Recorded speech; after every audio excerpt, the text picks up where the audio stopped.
Hollywood remembering him at last night's Golden Globes. Tonight, my heart is with Aubrey Plaza and Jeff's family. According to the Los Angeles Medical Examiner's Office, the 47-year-old independent filmmaker was found dead at a Los Angeles home on Friday. What if I told you a filmmaker known for telling strange, funny, and deeply original stories was privately fighting battles most people never knew about?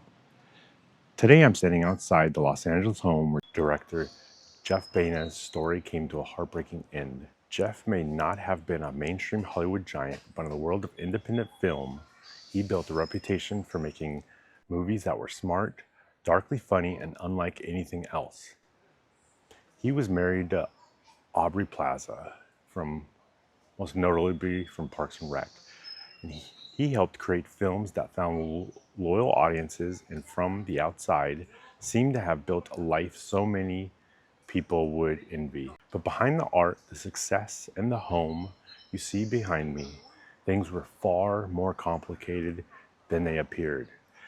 Today, we're not just talking about how Jeff's story ended. We're talking about who he was, the life he built, and the pain that can exist between closed doors. This is the story of Jeff Baena.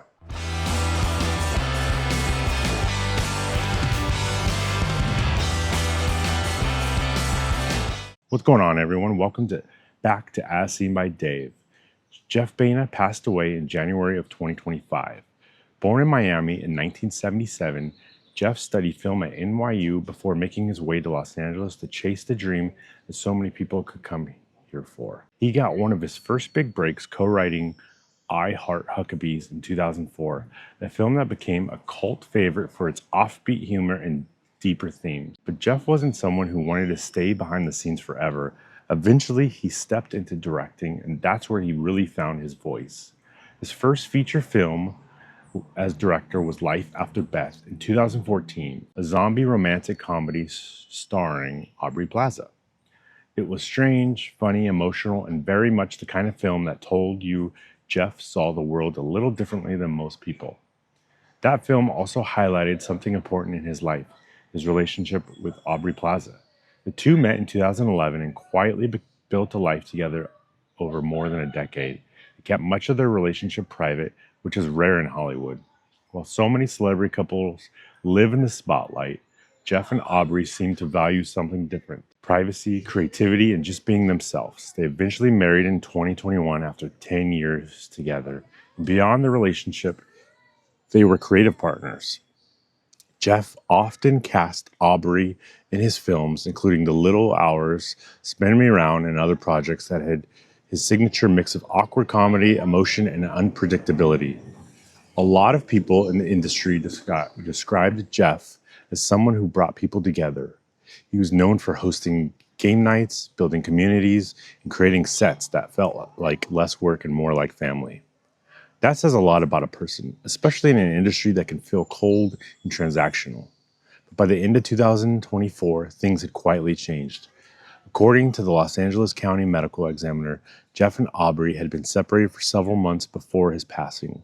Aubrey had reportedly moved to New York in September of 2024, while Jeff remained here in Los Angeles.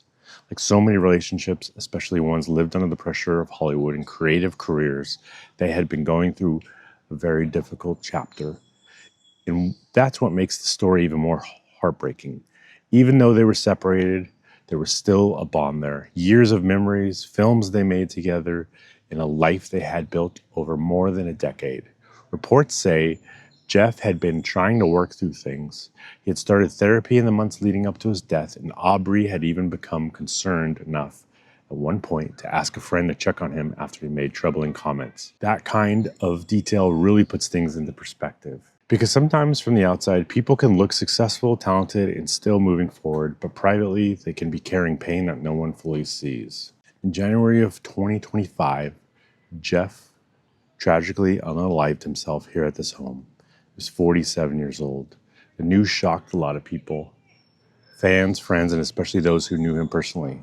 For many, it was hard to understand how someone so talented, so respected, and seemingly so accomplished could be carrying something that heavy inside. This morning, fans and friends mourning the loss of director and screenwriter Jeff Baena, husband of White Lotus and Parks and Rec star Aubrey Plaza. Standing here today, it's easy to look at this house and just see another beautiful Los Angeles property. But homes hold stories. They hold laughter, dinners, celebrations, quiet nights, arguments, plans for the future, and sometimes unimaginable heartbreak. This place wasn't just an address. It was part of Jeff's life, part of Aubrey's life, part of a story that ended far too soon.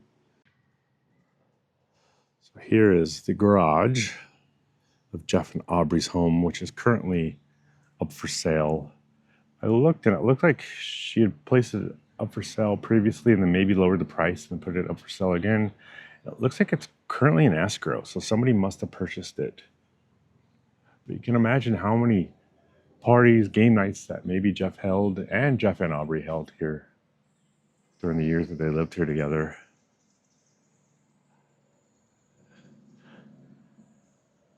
Looks like there's a walking path right here, and then there's a main street back there. But even that being a busy street, you can't really hear too much traffic. Every once in a while, we hear somebody walking by on the path. But it's pretty peaceful up here.